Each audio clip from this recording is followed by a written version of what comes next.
ফুল দিয়ে বাসে বরণ করা হলো সাইদ আজমলকে।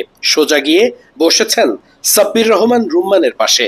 দুজনের মধ্যে খোশ গল্পও দেখা গেল বেশ কিছু সময়। সিলেটে ঢাকা ক্যাপিটালস যখন পৌঁছেছে, সবার আগে বাসে উঠেছেন সাব্বির রহমান রুম্মান। যদিও ঢাকা ক্যাপিটালসের প্রথম 2 ম্যাচের স্কোয়াডের 15 জনেও ছিলেন না তিনি। ফেসবুক ভর্তি দর্শকদের একটাই হতাশা, ঢাকা ক্যাপিটালসের এমন বাজে হার, অথচ নিজেকে প্রমাণের সুযোগটাই পাচ্ছেন না সাব্বির। নিশ্চিত করেই সাব্বির রহমানের ক্যালিবার নিয়ে প্রশ্ন তোলার সুযোগ নেই।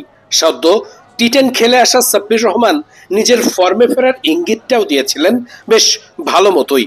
বরাবরই ছক্কা হাঁকাতে পটু সাব্বির রহমান নিজের নামের প্রতি অবিচার করেছেন ক্যারিয়ারের বেশিরভাগ সময়।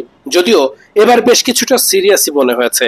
সাইদ আজমল যখন এসে পৌঁছান, সাব্বিরের পাশের ফাঁকা সিটে গিয়ে বসেন, তখন তাকে ফুল দিয়ে বরণ করেন দলের কয়েকজন কর্মকর্তা।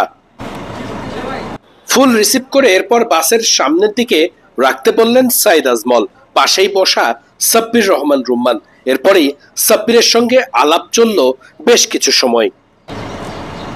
সাদা বলের ক্রিকেটে একজন স্পিনার কতটা গুরুত্বপূর্ণ হতে পারেন সেটা সাইদ আজমল বেশ ভালো করেই বুঝিয়েছিলেন। বিশেষ করে তার দুসরা যেন ব্যাটসম্যানরা পড়তেই পারতেন না। লেজেন্ডারি এই স্পিনারের অভিজ্ঞতা এবং বড় বড় ম্যাচে খেলার জন্য ঠিক কেমন মেন্টালিটি থাকতে হয় সে ব্যাপারগুলো নিশ্চিত করে শেয়ার করবেন ঢাকা ক্যাপিটালসের ক্রিকেটারদের সাথে। আর সেটা আখেরে বেশ লাভই হবে ক্রিকেটারদের।